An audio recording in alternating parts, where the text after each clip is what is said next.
Meghan Markle's publicity stunt trip to Chicago has just blown apart Prince Harry's UK security lies. This is quite something. The royal family don't want to know this couple anymore. They don't care anymore. They don't care whether they see Harry ever again. The cruelty of Meghan Markle simply knows no bounds, and we see this displayed in her recent trip, very quick, to Chicago to see her godson's first communion. Meghan Markle clearly is an atheist because this woman does not believe in hell. Just how dangerous Chicago is. But my point here is that Meghan Markle got there seemingly without any security. The cities that they go to, the countries that they go to have big security risks, and it's seemingly perfectly fine for them to go there. But oh, heaven forbid they go to the UK. There's such a risk. Meghan Markle just did something that blew up her husband's legal case by accident. It wasn't her critics. It wasn't the UK tabloids. And it wasn't the royal family. It was Meghan herself. And what's wild is, she did it all while trying to make herself look good. It's not an easy thing to do. Like, if Harry and Meghan lived in New York, obviously Charles could visit them while they were there. It was on Harry and Meghan to make this trip. And we know that they are perfectly willing to make other trips, as evidenced by Meghan Markle suddenly going, I'm the godson and I'm going to go to his, keep thinking christening and baptism, and then I get to communion. Those are always like the three things in order, I think. You'll want to pay attention, because what happened here could change everything. Let me break it down for you. Just this past weekend, Meghan quietly got on a plane and flew alone across the country to Chicago. She showed up at Holy Name Cathedral, found her spot on a church pew like everyone else, waited for the service to start, and attended her godson's first communion. Blending in, totally normal. There was no special escort, no sweeping security checks, not even a separate entrance. Just Meghan, sitting with strangers, no fuss. Meghan Markle got there seemingly without any security, without any publicity, because let's be honest, as I have been saying for months and months and months, no one cares. No one cares where she goes. No one cares where she is. There is no threat. She turned up, went into the pews like a normal human being, no issue. And that, Brittany, is in a very, very dangerous city. So unfortunately, while Meghan thinks that this briefing to People magazine makes her look cute and like one of us and very sort of low maintenance, something we know she isn't, by the way. If that were the end of the story, I'd say, good for her. That would be sweet, end of discussion. But that's just a piece of what happened. Because only hours after her visit to the church, People magazine published a full exclusive. Their source said Meghan made the trip, praised her as down to earth, and even mentioned exactly which pew she used. Yes, they literally reported on her choice of seat. The propagandists for the Sussexes, People magazine, had heralded this solo trip to Chicago for her godson's first communion. Now, people thought this was a great thing that Meghan had made the rare solo trip and that she arrived early to Holy Name Cathedral without any special accommodations. That is according to a source close to People. This next part is where it gets interesting. A well-known Chicago TV reporter, Natalie Martinez, posted a photo on X earlier that day. Her caption said something like, Holy Name vibes today, and showed her daughter headed to her first communion. And there, in the background, clear as day, was Meghan Markle. People magazine had the story up in no time.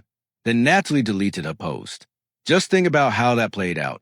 Post goes up, press gets wind of it. Meghan Markle's publicity stunt trip to Chicago has just blown apart Prince Harry's UK security lies. This is quite something. So this image emerged at the weekend after the local TV presenter Natalie Martinez posted on X, Holy Name vibes today, Sailor, that's her daughter, in the front, walking to her first communion. And yep, that's exactly who you think it is to her right. So they wanted this out there. They wanted out there the fact that Meghan Markle had attended a First Communion at a church in Chicago. And we know that because within hours, the propagandists for the Sussexes, People magazine, had heralded this solo trip to Chicago for her godson's First Communion. Meghan went solo to the event and has already returned home to Montecito, California, People confirmed. A source also told People that Meghan arrived early to the church and waited with other families and friends in the pews. Oh, she's just like us, folks. And that she didn't use a separate entrance or have any special accommodation. And by the way, Natalie Martinez isn't some random person on the internet. She's a professional journalist on TV. She knows what she's doing when she posts and when she deletes. That post wasn't by chance. It was a signal for something bigger. And as soon as it had served its purpose, it disappeared. This was planned from the start, every step.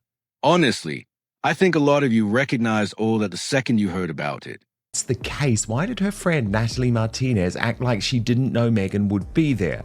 Her post insinuated she wasn't aware Meghan was there, even though she's the godmother. Very weird and puzzling, as is everything surrounding this woman. Of course, we don't have confirmation that Natalie Martinez is the woman in question. However, like everything with Meghan Markle, this event was immediately shrouded in bizarre controversy because Natalie Martinez, once the story had been picked up with the mainstream media, removed her post from social. Now let's talk about why this trip is a problem for Harry. More than any trip Meghan's taken before. This isn't just tabloid chatter. It isn't just Sussex PR that comes and goes in a week. This time there are real legal issues connected to it. And I'm not sure Meghan totally realized what she was setting off before she boarded that plane. Pointing out, why delete Natalie? Don't worry, I won't post your child, but this picture was found on X that you posted. Starting to make me wonder that this was done specifically just to get PR for Meghan. Please tell me you didn't use your own child for another woman's game. It's quite sad if you did. As a third pointed out, soon as the article was posted, you deleted, starting to think that wasn't a coincidence. And of course it wasn't. Natalie Martinez is a journalist, a TV reporter. She knows how this game works. She specifically pointed out that it was Meghan in the picture with her child. So of course this was all planned. As Long Sally, aka Sue Smith, said, well, it looks like Harry and Meghan can move around if they want to without anyone knowing, as this took place in Chicago. If you've missed the story so far, here's a rundown. Harry's been in a years-long battle with the UK government. He wants taxpayer-paid police protection whenever he and Meghan come to the UK. His claim, said loudly and often, is that they have unique safety concerns, that their fame makes regular life impossible, and that without top-level security, they can't come to Britain at all.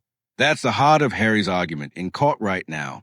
Now, I'm going to explain very shortly why this is a total disaster for Prince Harry and his ongoing claim against Ravik in the United Kingdom. But as Harry Meghan Spare put it, well, there you have it, folks. Apparently it was her godson's First Communion. So, explain to me how Chicago fits into that argument. Meghan Markle, the Duchess of Sussex, one of the most photographed women in the world, flew to a major U.S. city by herself, went to a public church service at a famous cathedral, sat with hundreds of total strangers, and left with zero troubles. No security drama, no issues at all. But let's just remember, Prince Harry and Meghan Markle are claiming that they need guaranteed constant security protection from the British taxpayer because they are so under threat in the United Kingdom. And it is just impossible, given how famous they are and given their royal role, for them to travel around just like Meghan did. Not only coast to coast in America, but to really one of the most dangerous cities in the world. A local in Chicago even commented online that nobody in the city cared Meghan was there. No one paid her any attention. There were no problems, no disruptions. Meghan Markle seems to find new ways to shock, and this recent quick trip to see her godson just proves it once again. Why is this so incredibly cruel and twisted in so many ways? Because at first, of course, you have the obvious discussion over security and these sorts of things. Harry and Meghan complaining, oh, we're at such risk, yet they'll fly off to Chicago, that has been historically one of the most dangerous cities in the United States. Let me share a couple of numbers, because the setting here really matters. Chicago has a murder rate of about 15.4 per 100,000 people, which is still high despite dropping over the years. In the UK, that number is only 0.86 per 100,000. So, just looking at the stats, Chicago, a mid-sized US city, has almost as many killings as a whole UK in 1 year. And I just want to be fair to Chicago, but also point out that Chicago, even compared to the dangerous city in the United Kingdom, Sadiq Khan's hellhole London, which I repeat, I criticize every single day because I live here and I've seen the destruction of the city. Even compared to London, Chicago is incredibly dangerous. It matches the UK's entire homicide toll, despite having just 4% of the population. Last year, Chicago recorded 460 homicides. That was the lowest in 60 years, but still an enormous number for one city. By comparison, England and Wales, with a population of 60 million, recorded 522 homicides. That means Meghan was 18 times more likely to be murdered in Chicago than anywhere in Britain. 18 times. She still traveled alone, and nothing happened to her. Then her PR team basically broadcast the whole experience to the world. In raw numbers, one mid-sized American city produced almost as many murders as the whole of England and Wales combined. That means, Meghan, your chances of being murdered in Chicago is roughly 18 times higher than here in the UK. The 2025 homicide rate, and as I say, this was a record rate, approximately 15.4 per 100,000 residents. The UK rate, 0.86 per 100,000. So even after a massive decline in Chicago's violence, the per capita murder risk remains dramatically elevated compared to Britain's nationwide figure. Now think about what Harry's lawyers have to deal with. Their whole case is based on the idea that Harry and Meghan are in special danger, that their fame puts them at extraordinary risk, and that normal security just isn't enough. Yet Meghan just gave the UK government's lawyers proof that she can go through one of the most statistically dangerous US cities, in public, without extra protection, without a problem. And she made sure everyone knew about it.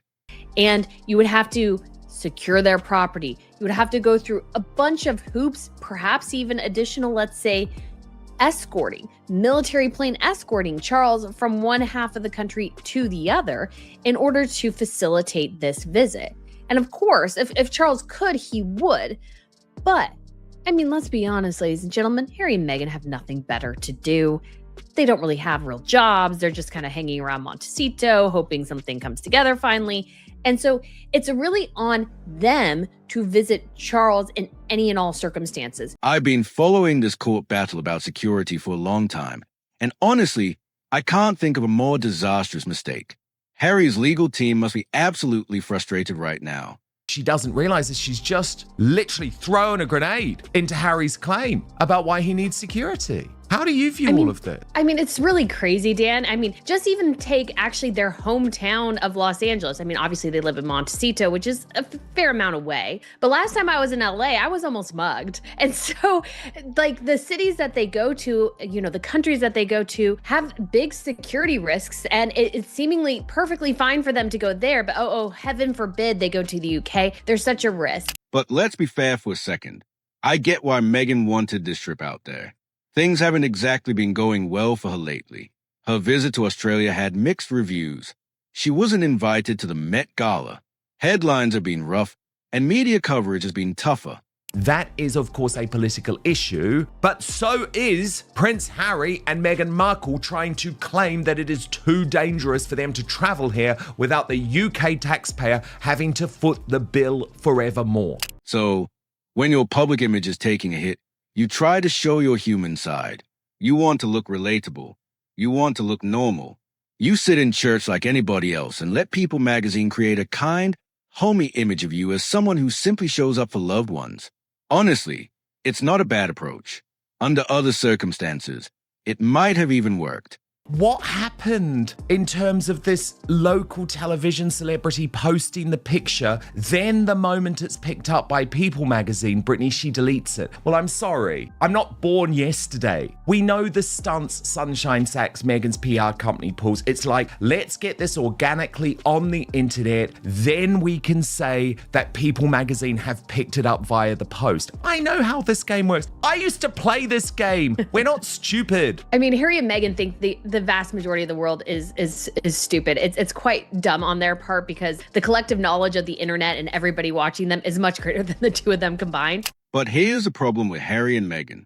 Every move they make seems to result in consequences they never expect. They are so focused on the story they want out there that they never see the story they're about to create. Meghan wanted everyone to see her as just another regular, down-to-earth person. Instead, people saw someone willing to travel all the way across the country for a godson hardly anyone has ever even heard of. It would make it exceedingly difficult for him to just pop on over to the West Coast. Not to mention the fact, if you haven't flown from the East Coast to the West Coast of the United States, that is like an all-day affair, pretty much. Like if you're flying from East Coast to West Coast and you leave, let's say, in the morning, you kind of arrive in the morning on the West Coast, but it's a 5-hour flight. I think it's maybe closer maybe to a 6-hour flight from West Coast to East Coast. One of those directions that actually takes you a bit longer to travel. But she won't even call her own father. Speaking of that, there's another bit of this story no one has really talked about, and it's important. Thomas Markle is now back in the U.S. He crossed an ocean while not in great health just to be closer to Meghan.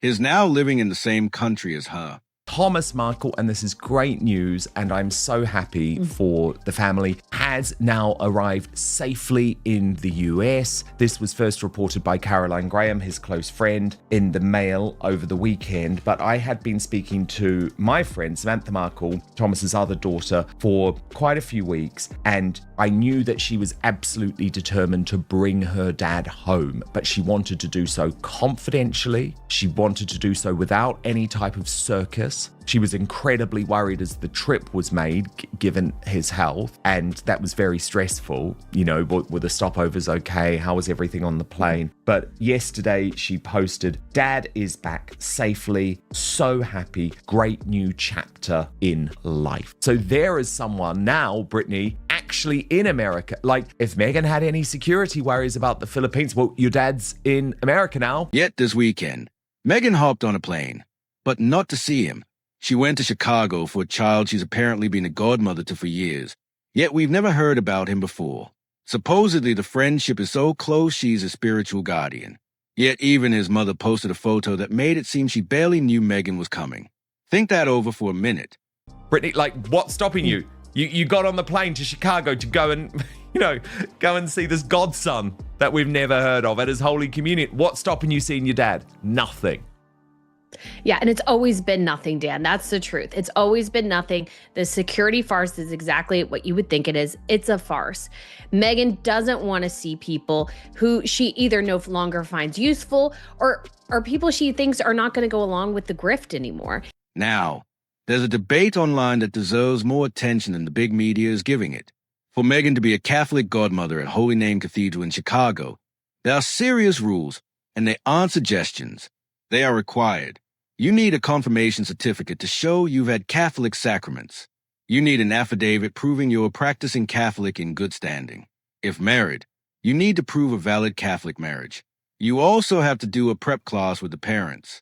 People confirmed that Meghan traveled to Chicago over the weekend for the first communion of the son of one of her best friends from college, and that Meghan is the boy's godmother. Because she's never mentioned it. Honestly, she would be a terrible mother for a godson because she kind of hates men. Like, all of her things are about uplifting girls. She seems to hate men. And I would say by extension, I mean, she even, like, her own son even gets second billing most of the time. So I would say making her the godmother to your son is not a great idea. Meghan went to the solo event, has already returned home to Montecito. A source also told people that Meghan arrived early to the church and waited with other families and friends in the pews, and that she didn't use a separate entrance or have any special accommodation. So I'm sure the source, quote unquote, is Meghan and her team themselves. Because again, we have to try to, because she's failing so miserably at this, try to pretend that she has no, let's say, pretenses about her royal position, even though this is also the woman who demanded that somebody announce to an empty house, the Duchess of Sussex. These aren't little details.